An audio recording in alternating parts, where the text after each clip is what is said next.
Абай дана, абай дара қазақта. Адамзаттың алыбы Хакім Абай. Ғұламалығы мен білімдарлығы бекзат болмысты биік етері хақ. Ұлы ойшылдың ой ерімдері адамзат баласын ұлылыққа жетелейді. Ұлы Абай дала философиясын жаңғыртты. Өлеңдері мен қара сөздері тұнған пәлсапа, құдды бір ғажайып дерс.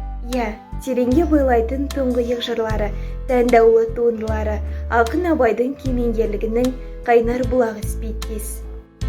Абай ұлы ақын, ойшыл, саясаткер және еліміздің тарихына үлкен із қалдырған дана тұлға. Ендеше келесі кезекте сіздерге Абай өмірбаянынан алынған мәліметтерді назарларыңызға ұсынамыз. Хакім Абай тобықты руының отбасында дүниеге келген. Шын есімі Ибрахим.